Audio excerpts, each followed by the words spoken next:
Dia akan muncul di tanah gersang bersama 70,000 askar sedia hadap perang.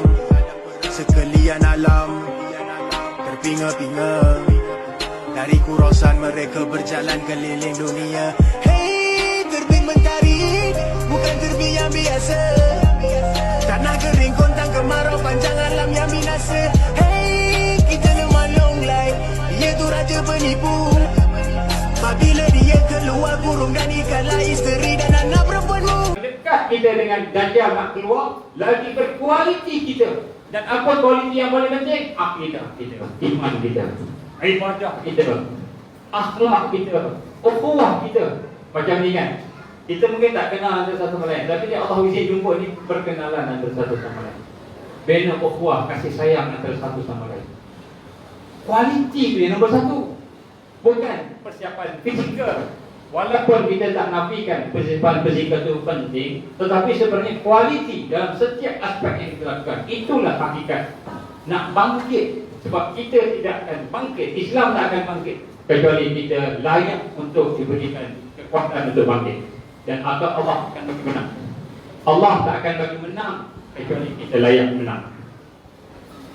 Jadi nak sebut sini, itulah persoalan. Jadi adakah dia keluar bila-bila masa dia boleh keluar. Cumanya bila dia keluar, kita layak tak nak bersama dia. Okay, ada pandangan lah, setengah-setengah pandangan dia sekarang dah ada di Syria. Ada setengah pandangan dia berada di Madinah. Ada setengah pandangan dia berada di Jordan. Ada setengah pandangan dia berada di Morocco. Jadi ada banyak pandangan. Jadi saya tak nak pergi detail yang itu, nanti kita takut kita berharap, oh ni lah dia, tiba-tiba bukan dia. Jadi lebih baik kita persiapkan diri kita. Okey? Ada apa lagi? Ya. Jawab tengah daripada kita ni yang mengatakan isu vaksin ni kan. Kita cakap kita ada yang dijelaskan anti vaksin dan orang yang nak sangat vaksin. Kita nak jawab pada dia cakap dia cuba cakap pasal vaksin ni dia orang yang sepatutnya. Dan dia orang perubatan. Kita yang bukan perubatan yang sebut, ikut dia. Menjawab soalan. Kita nak sebut pada orang tentang vaksin, tapi orang tu suka vaksin, kita tak suka vaksin. Lepas tu kita nak menjawab dia lah. Bagi dia, orang yang suka vaksin ni, bagi dia, dia orang yang pakar jawab. Kita yang tak pakar ikut dia. Baik, kita akan ditanya berdasarkan kepada apa yang kita tahu. Itu kan yang Allah SWT gambarkan kepada kita kan, yang kita tahu. Kalau kita tahu A, maka kita wajib sampaikan kalau benda itu boleh memudaratkan orang tu. Wajib sampaikan. Tapi kalau tak terima tak apa, saya dah sampaikan. Saya minta saya baligh ni walau ayat. Sampaikan walaupun satu ayat.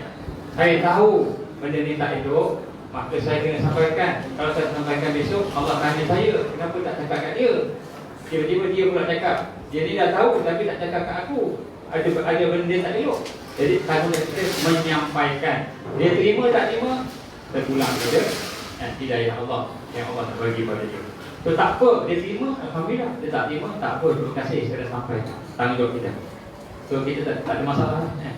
Okey, okey, ada apa lagi? Saya buka soalan lah kalau ada apa-apa. Ada apa nak tanya lagi? Ya. Boleh ulang sikit tak? Jadi persediaan rumah ini persediaan yang geng-geng preppers nak bagi bukan lah, beli beras lah, macam-macam kan. Preppers boleh ulang sikit macam mana kita yang Baik. ada wabak nanti, bencana macam-macam kan. Jadi persiapan fizikal. Baik, persiapan fizikal. Bagaimana persiapan fizikal kita untuk berhadapan dengan perubahan-perubahan yang ada ni kan? Dia bagian ialah practice kan? Baik, nombor satu tuan-tuan kepada Allah, saya sebut tadi, persiapan mesti persiapan kejiwaan tu nombor satu. Persiapan ibadah nombor dua. Persiapan akhlak yang baik nombor tiga. Persiapan ukhuwah kita ni nombor empat. Ukhuwah untuk satu kesatuan. Ini barakah, ini rahmah, ini persiapan. Kemudian pada masa yang sama kita kena ada persiapan fizikal. Fizikal ni kena siapkan juga. Siapa yang boleh belajar mana belajar mana Siapa yang boleh belajar pedang, belajarlah pedang. Siapa yang tak ada silat, belajarlah silat. Takut silat, ada khurafat bid'ah, belajarlah taekwondo. Yang tak ada apa? Yang tak ada bid'ah dan khurafat. Kita tak tahu taekwondo pun ada bid'ah khurafat juga. Kita ingat taekwondo ni Jepun apa, Jepun tak ada jampi-jampi. Ada jampi-jampi. Ada sampai ke peringkat ada jampi-jampi. Ini macam silat juga. Mula-mula mana ada tumbuk kan, tahan, tumbuk tahan kan. Lepas tu barulah kita buat sesuatu baik. Yang sebut sini persiapan tu kena ada. Terutama di zaman sekarang ni, saya sebut kita akan menuju kepada kesusahan. Sekiranya Allah izin lockdown berlaku lagi, lockdown yang mungkin dapat kita tahu ni, maka kita akan ada masalah food security, masalah makanan. Maka dah boleh dah nak siap-siap, boleh siap lah nak apa. Tapi jangan berlebih-lebihan sampai kita takut sangat, tak boleh makan sebagainya. Buatlah, boleh buat. So preppers ni sebenarnya bukan orang Islam je buat, orang putih pun buat. Tapi mereka buat sebab climate change, bencana alam. Contohnya di Amerika ada tempat yang biasa kena taufan, puting beliung kan, jadi mereka buat dia kena ada. Jadi kita ni pun dah pernah nampak lah banjir sana, banjir tiba-tiba banjir lah, tak sangka pun kan. Kita tak tahu mungkin lepas ni tanah runtuh pula. Jadi persiapan tu adalah satu yang biasa. Saya sendiri contohnya sebenarnya terlatih untuk nak pergi ke misi kemanusiaan bahagian bencana alam ni. Memang kita prepare diri kita. Jadi tambahan yang kita tahu yang bencana alam bakal datang dengan berita-berita, dengan kata-kata orang-orang yang berkenaan. So pada saya persiapan tu boleh siaplah. Tapi janganlah sampai kita takut, sampai kita bimbang sangat. Siaplah apa yang wajib, yang diperlukan. Contoh, ada orang tanya dengan saya ada duit banyak duit simpanan banyak, adakah saya nak keluarkan ke apa ke, macam mana? So saya cadangkan duit simpanan tukar emas contoh. Tukar emas tak apa. Sebagai akhir zaman Nabi bersebut tentang tukar emas. Tukar kepada emas.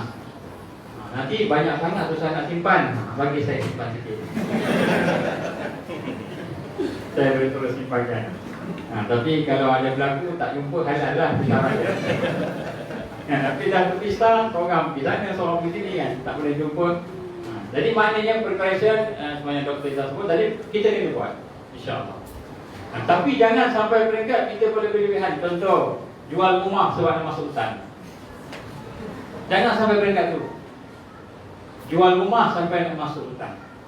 Jadi sebenarnya masuk hutan ni pada saya untuk benteng kita lah, perlindungan kita. Contoh, tiba-tiba Malaysia berang, kita tak jual rumah pun kita kena lari hutan.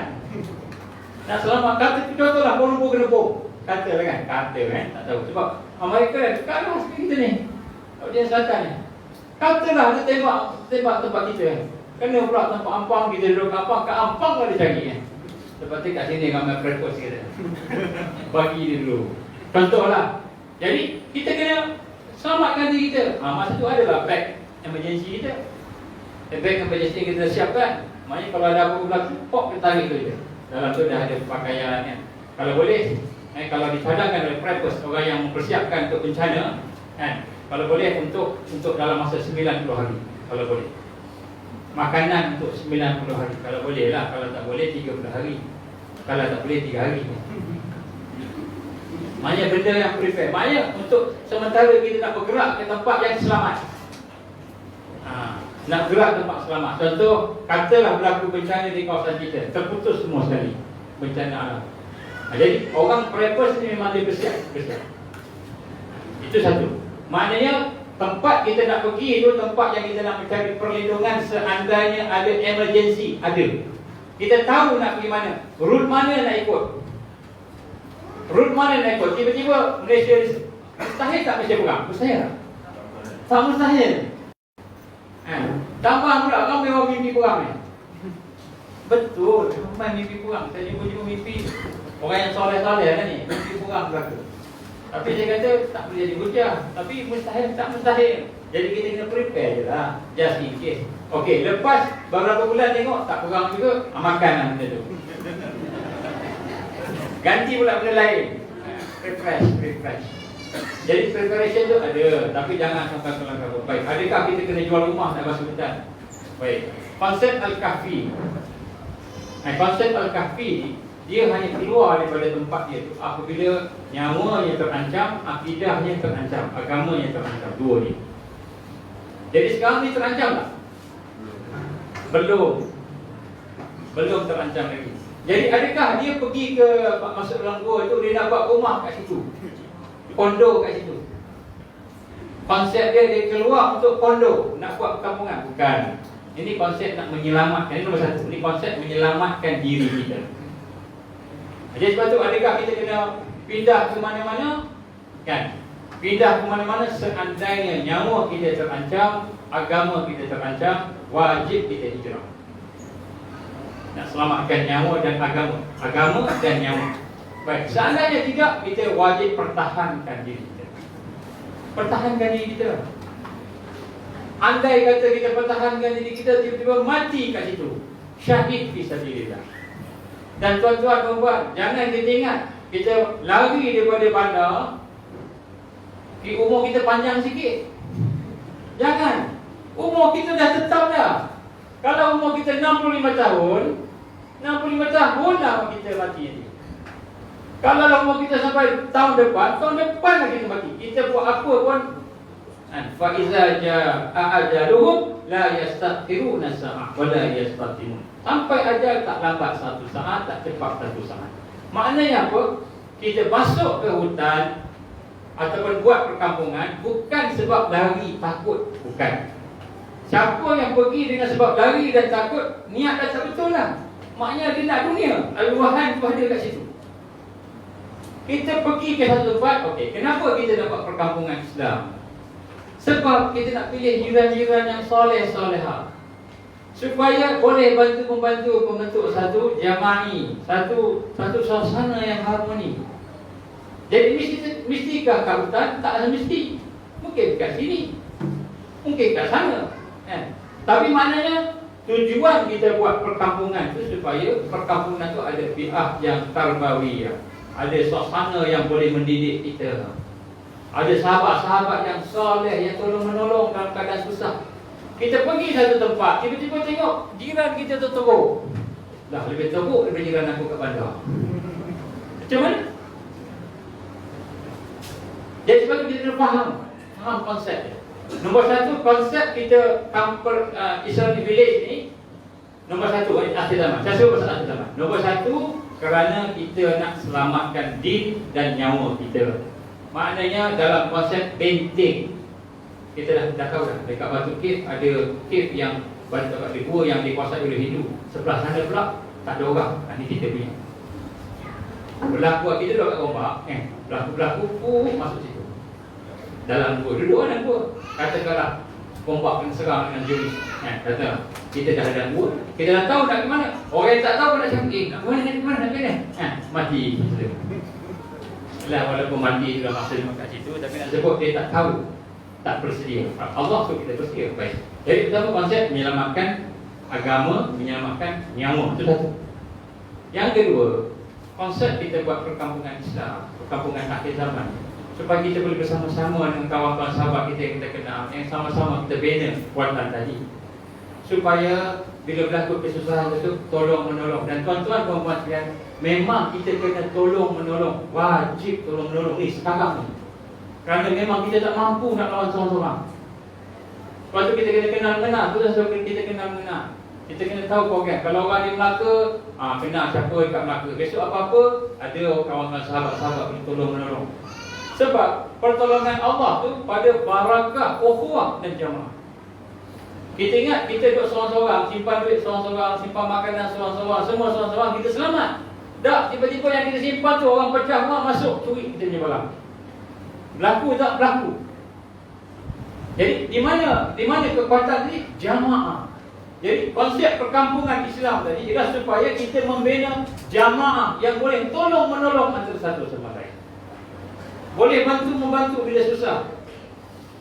Jadi sebab tu kita kena faham yang ini, konsep ni. Jadi persiapan tu kena ada.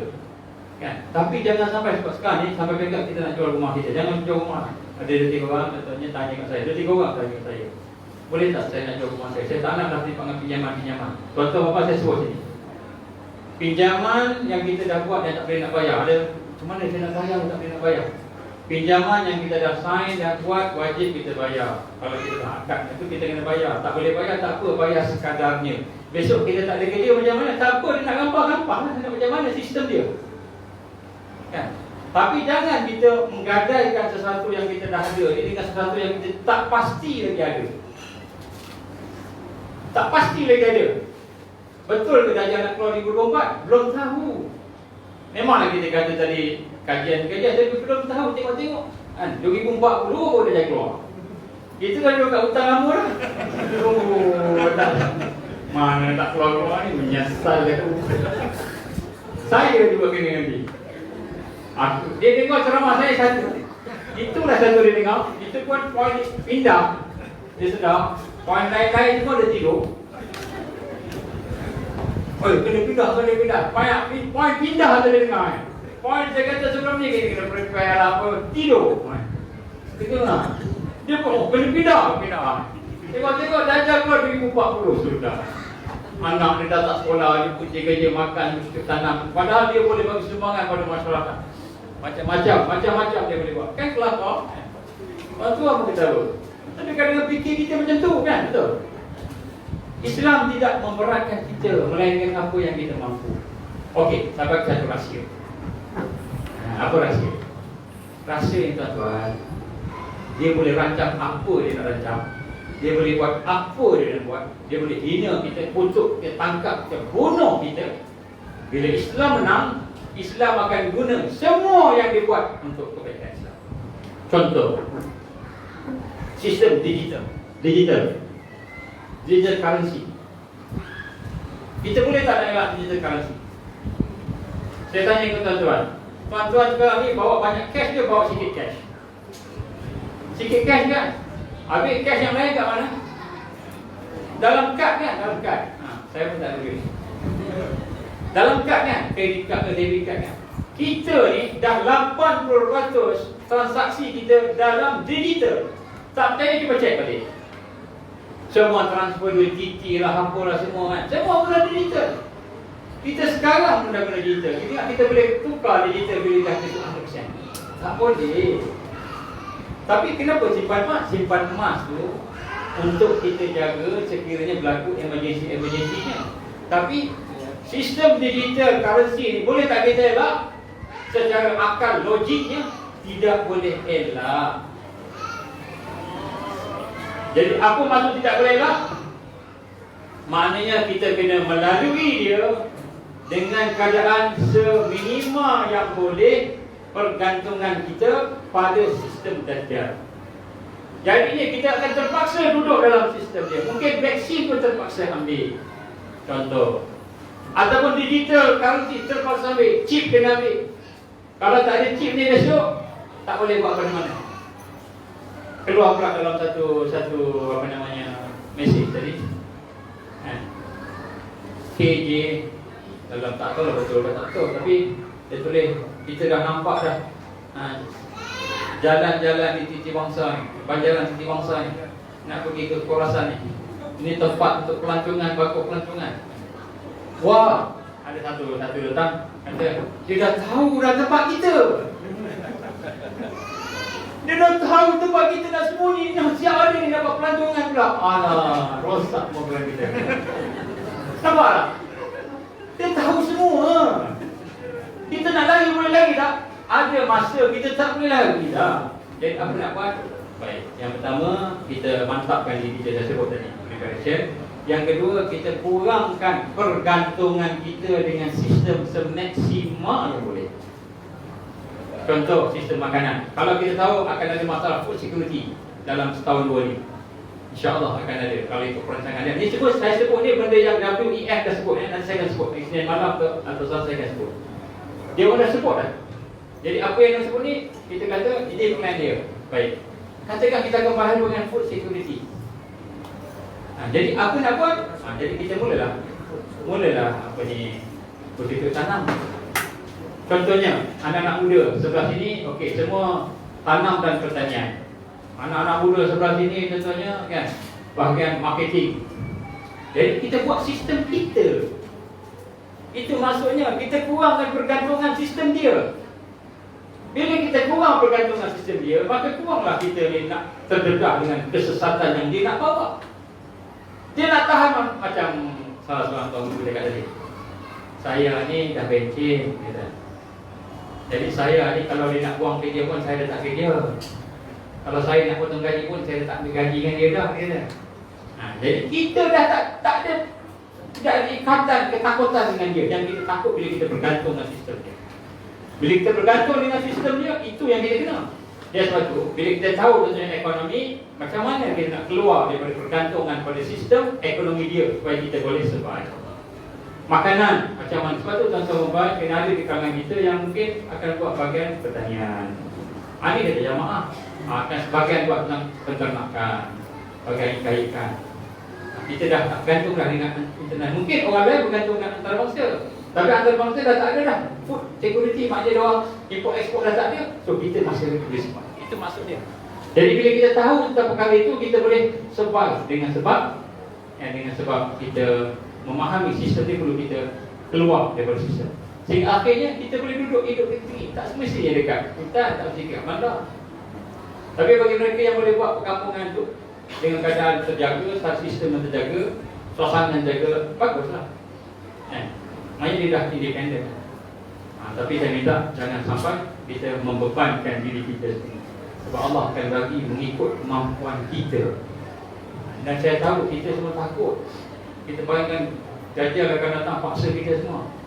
Dajjal boleh buat apa saja, tapi iman kita ada, jamaah ukhuwah kita ada, insya-Allah barakah bersama kita. Allah akan tolong kita.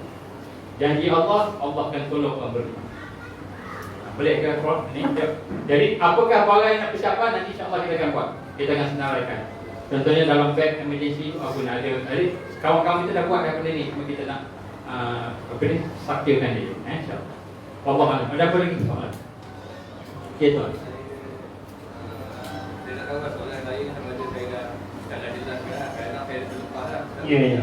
Saya nak tanya Ustaz, pemahaman beza pemahaman Islam tentang Isa al-Masih dengan non-Muslim contoh macam Yahudi dengan Dajjal al-Masih, apa perbezaan pemahaman antara kita dengan dua orang pemahaman? Baik, apa beza kefahaman Isa al-Masih kita, Nabi Isa lah, dengan mungkin orang Yahudi kan, dan dengan orang-orang Kristian kan.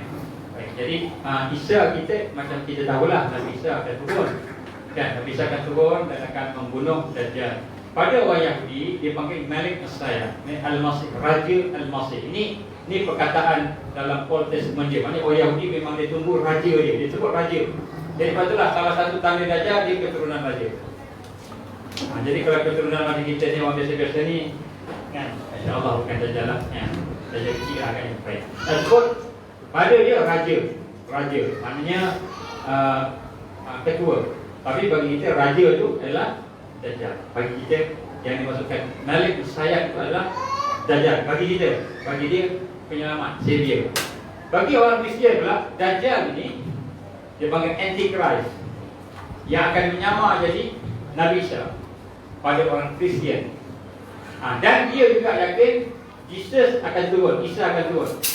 Tapi kepercayaan itu Isa akan turun dan dia akan mengembangkan agama Kristian sehingga akhirnya agama Islam pun dia akan habiskan. Itu pandangan dia lah.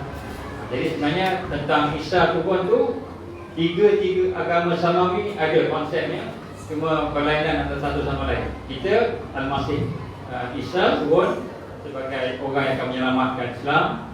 Kemudian Kristian pun juga Yesus akan menyelamatkan dia, tapi dia ada konsep Antichrist. Cuma Yahudi dia tak ada konsep Dajjal, tak ada. Yahudi tak ada konsep Dajjal. Dia konsep Malik Messiah, raja. Jadi Al-Masih, dia raja dia akan turun membina negara dia. Jadi itu yang dia nak tubuh raja tu. Boleh kan? Boleh.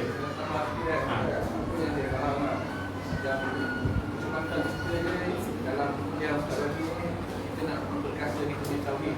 Ya. Sebab saya apa yang saya faham, isu belajar semua ni timbul tiba-tiba pimpin sebabkan cerita kan ada apa yang template sistem ni selama bertahun-tahun apa ni sebabkan daripada dendam dia daripada Adam lah. Ya. Betul. Jadi asal usul dendam musuh semua di iblis. Kalau saya sempat nanti kita boleh tunjukkanlah apa ni pandangan-pandangan ni. Tapi dah sebut sini daripada bermula iblis tu maka Dajjal dia punya tentera Illuminati, tentera dia Freemason lah, tu semua tentera-tentera dia. Dajjal ni kaya ketua. Jadi rekod kita betul lah tu. Betul. Ada lagi soalan atau ada apa perkara? Ya, betul. Ada apa lagi? Akak-akak ke? Ada apa nak tanya? Okey ke? Boleh ke? Kalau saya boleh tambah sikit pasal yang perbezaan Aisyah daripada segi tiga agama ni.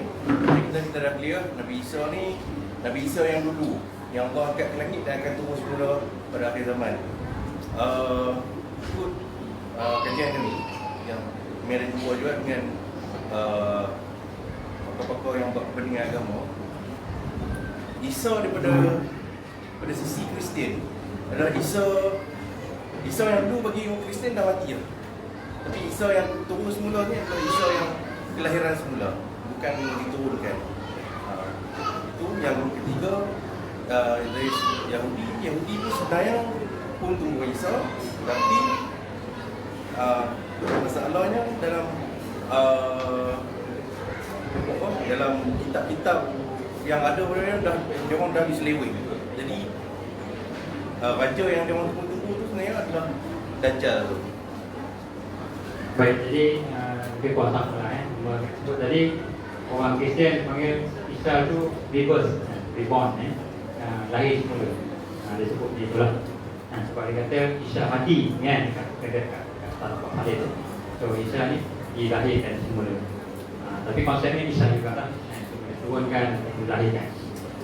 Okey, ada apa lagi? Soalan-soalan?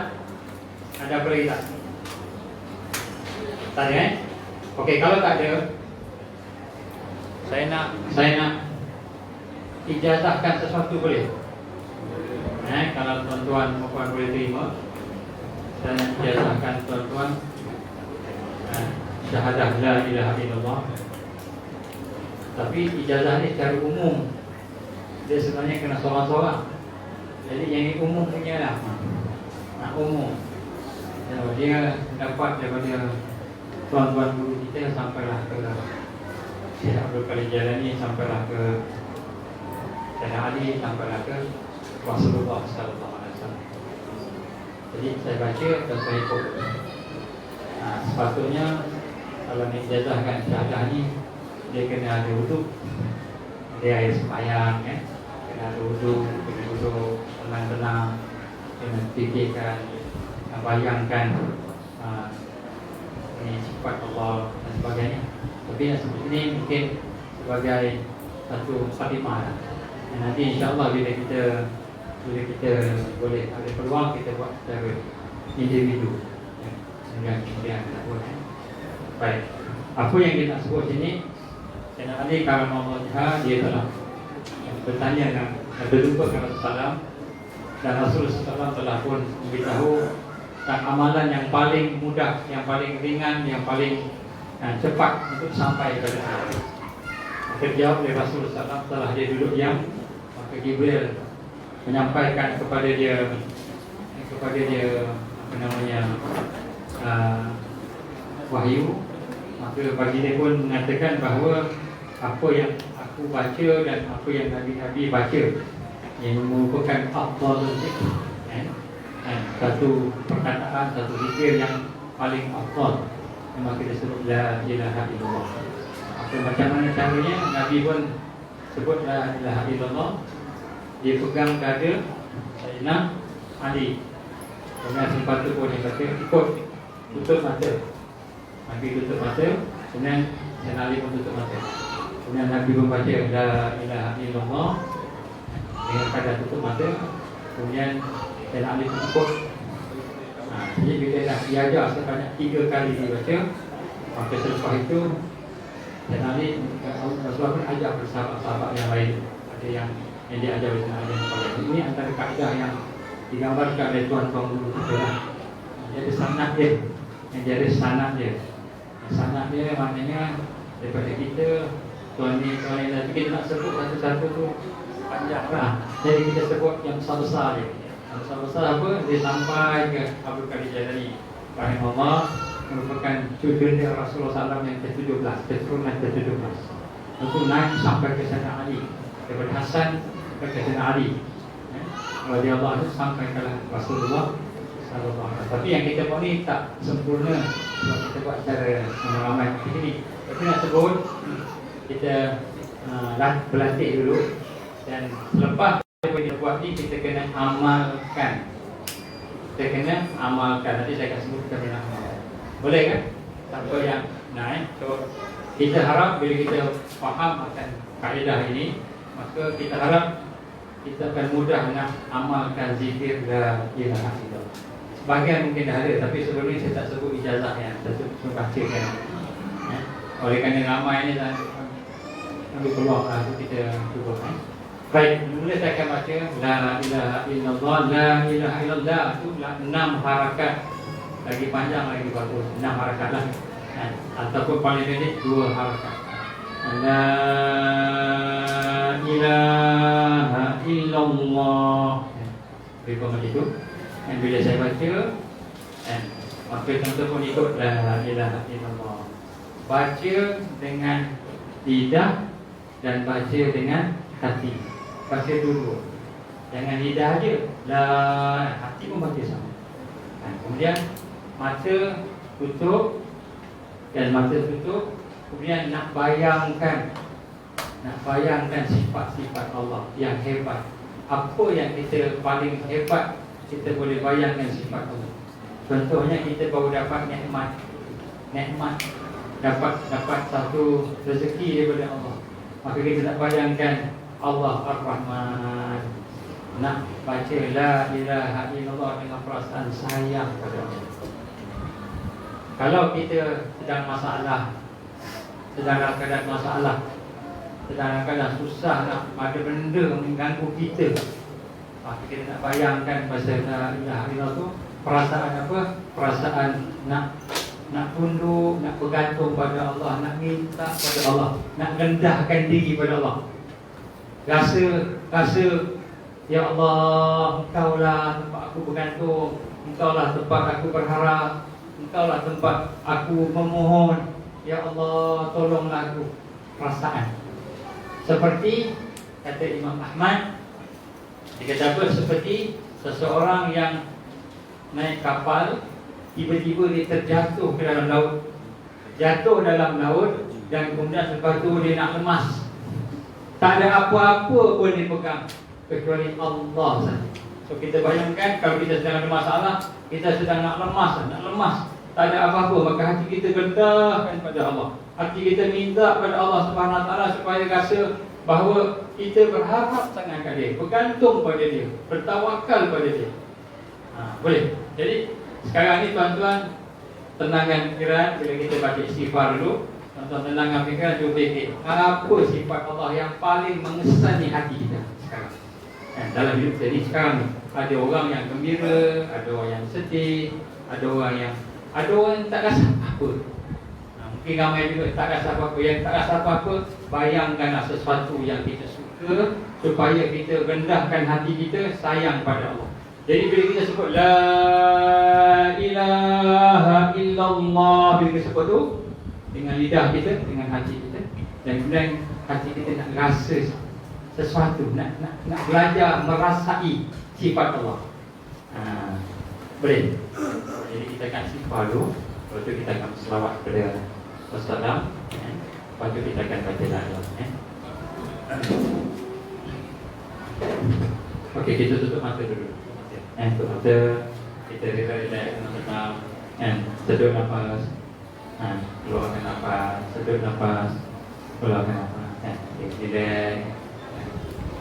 Astaghfirullahaladzim. Astaghfirullahaladzim. Astaghfirullahaladzim. Astaghfirullahaladzim. Astaghfirullahaladzim. Astaghfirullahaladzim. Astaghfirullahaladzim. Allahumma salli ala sayyidina Muhammad wa ala ali sayyidina Muhammad kama shallaita ala sayyidina Ibrahim wa ala ali sayyidina Ibrahim wa barik ala sayyidina Muhammad wa ala ali sayyidina Muhammad kama barakta ala sayyidina Ibrahim wa ala ali sayyidina Ibrahim fil alamin innaka Hamidum Majid. Bacakan bagi kalimat la ilaha illallah terbaiknya panjang dia macam mana? Baca dengan lidah, baca dengan hati. Dan hati cuba rasa kalau kita sayang ke Allah, nak sayang ke Allah. Kalau kita nak rasa tawaduk, rasa rendah diri kan. Kalau kita rasa takut, mungkin rasa apa perasaan kita pada Allah. Kita nak explore, kita nak bila baca tu, kita nak rasa bersama dengan kalimat. Bismillahirrahmanirrahim. La ilaha illallah.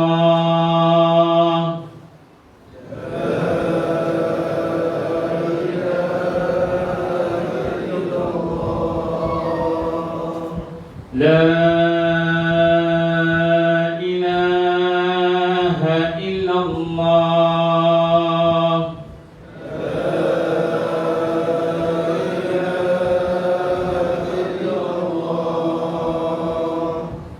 La ilaha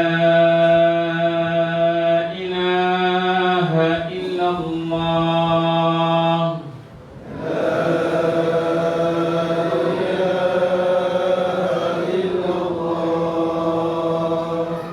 Muhammad Rasulullah. Alhamdulillah. So amalkan tiap-tiap hari, tak kira masa kita jadikan wirid kita. Maknanya satu hari kita baca. Mulakan dengan la ilaha illallah ni kalau boleh 3 kali ni. Tutup mata, bayangkan tenang-tenang, bayangkan kasih sayang Allah, bayangkan rahmat Allah, bayangkan petunjuk Allah, hidayah Allah, syukur kat dia. Lepas tu baca apa banyak. Nak baca macam-macam laju pun tak apa, la ilaha illallah ikutlah. Tapi amalkan la ilaha illallah dengan lidah dan hati. Lidah dengan hati. Cuba sasarkan satu hari 100 kali ke 1000 kali ke, ikutlah ikut kemampuan kita, tapi dengan perasaan kita. Dan kemudian kita punya tanggapan bila kita buka mata, bila kita baca, maka kita tengok sesuatu, tidak ada yang menjadikan melainkan Allah. Tengok pokok, tak ada yang menjadikan pokok melainkan Allah. Tidak ada yang menghina melainkan Allah. Tidak ada yang memuliakan melainkan Allah. Tidak ada yang bagi rezeki melainkan Allah. Jadi hati kita la ilaha illallah, la ilaha illallah, la ilaha illallah. Jadi kita tengok semua kita hubungkan dengan Allah. Ini latihan pertama untuk kita mentauhidkan af'al Allah. Jadi dia ada lagi. Lepas tu kita nak mentauhidkan sifat Allah pula. Tapi kita bermula dengan zikir. Zikir nak lembutkan hati kita. Siapa yang banyak zikir la ilaha illallah, banyak zikir la ilaha illallah, insya-Allah Allah mudahkan ketika di akhir hayat dia sakaratul maut, mudah dia mengucap kalimah la ilaha illallah. Ini yang paling susah sekarang. Dan insya-Allah Allah uji kita besok sikit-sikit la ilaha illallah, la ilaha illallah. Akhirnya dan kita akan ada kekuatan. Insya-Allah. Baik. Zikir-zikir yang lain teruskan. Yang kita dah baca subhanallah bihamdi subhanallah ikutlah. Yang kita dah baca teruskan, tak apa. Cuma tambah dengan la ilaha illallah, la ilaha illallah. Jadi itulah insya-Allah sedikit sebanyak pada hari ini. Mudah-mudahan apa yang kita sama-sama cuba kongsikan dapat barakah. Dan insya-Allah tuan-tuan, kalau boleh saya minta tuan-tuan semua ikuti kuliah duha. Kuliah duha yang saya buat tiap-tiap hari, hampir tiap-tiap hari lah. Sebab kuliah duha itulah pengisian yang malam-malam lebih kepada perkongsian semasa, perkongsian persekutuan dengan kajian yang malam-malam. Yang pagi itu adalah pengisian kita. So cuba ikuti. Sekarang ni dah ada 22 kan, tak ingat siri dia. Satu tu. Kalau tak boleh pagi duha tu mungkin kita sibuk kerja, tak apa. Tengok masa kita free malam atau petang. Tapi cuba ikut satu-satu. Sebab saya cuba compilekan pengisian-pengisian untuk kita isi sekarang ini di akhir zaman. Dan insya-Allah bila sampai ke peringkat nanti, kita akan ada pengisian bersifat fizikal. Pada masa itu kita akan ada satu satu pertemuan khas, bukan di sini, di tempat lain yang khas, dan kemudian kita akan apa namanya buat persiapan lah. Mungkin kali-kali Selangor, contohnya kita akan rekrut ke Selangor. Ada hubungan antara satu sama lain, dan kita boleh tolong-menolong. Kalau di tempat lain pun tempat lain, kita akan buat kita punya jaringan dengan pertemuan khas yang kita akan buat mungkin di tempat lain lah, bukan di kota sekitar-sekitar. Ada pondok-pondok ke apa tu yang boleh tempat resort ke apa. Baik, kita tangguh dengan kita baca doa kita. Bismillahirrahmanirrahim. Alhamdulillahirabbil alamin wassalatu wassalamu ala asyrafil anbiya'i wal mursalin wa ala alihi wa sahbihi ajma'in. Allahumma innaka ta'lam anna hadhihi al-qulub qad istamat ala mahabbatik wa taqat ala ta'atik wa tawakkalat ala da'watik wa ta'ahadat ala nasrati syari'atik wa fikillahumma رابطتها وجودها وهي سرورها واملأها من نورك الذي تجد واشرح صدورها بفيض الإيمان بك وجبل التوكل عليك وأحييها بمعرفتك وأمنها وأشهد في سبيلك يا الله إنك نعم المولى ونعم النصير. اللهم انصر الإسلام والمسلمين والمستضعفين والمجاهدين في كل مكان في كل زمان. اللهم انصرنا على ترك الدعوة وترك التربية وترك الجهاد في سبيل الله. اللهم إنا نعوذ بك من أن نشرك بك شيئا ونستغفرك لما لا نعلم. اللهم إنا نعوذ بك من عذاب جهنم. اللهم إنا نعوذ بك من عذاب القبر. اللهم إنا نعوذ بك من فتنة المحيا والممات. اللهم إنا نعوذ بك من فتنة المسيح الدجال. اللهم إنا نعوذ بك من المحشر والمغرم. ربنا لا تزغ قلوبنا بعد إذ هديتنا وهب لنا من لدنك رحمة إنك أنت الوهاب. ربنا ظلمنا أنفسنا وإن لم تغفر لنا وترحمنا لنكونن من الخاسرين. ربنا هب لنا من أزواجنا وذرياتنا قرة أعين واجعلنا للمتقين إماما. ربنا أتمم لنا نورنا واغفر لنا إنك على كل شيء قدير. ربنا آتنا في الدنيا حسنة وفي الآخرة حسنة وقنا عذاب النار. وصلى الله على محمد وعلى آله وصحبه وبارك وسلم. سبحان ربك رب العزة عما يصفون والسلام على المرسلين والحمد لله رب العالمين. InsyaAllah tuan-tuan yang belum lagi tulis nama kedatangan tu, minta tolong tulis. Dan juga supaya kita boleh dapat hubungan insyaAllah. Baik, wabillahi taufiq wa hidayah. Subhanakallahumma wa bihamdika asyhadu an la ilaha illa anta astaghfiruka wa atubu ilaik. Bismillahirrahmanirrahim. Wal 'asri innal insana lafi khusr illa alladziina aamanu wa 'amilus shalihaat wa tawassaw bil haqqi wa tawassaw bis sabr. Assalamualaikum warahmatullahi wabarakatuh.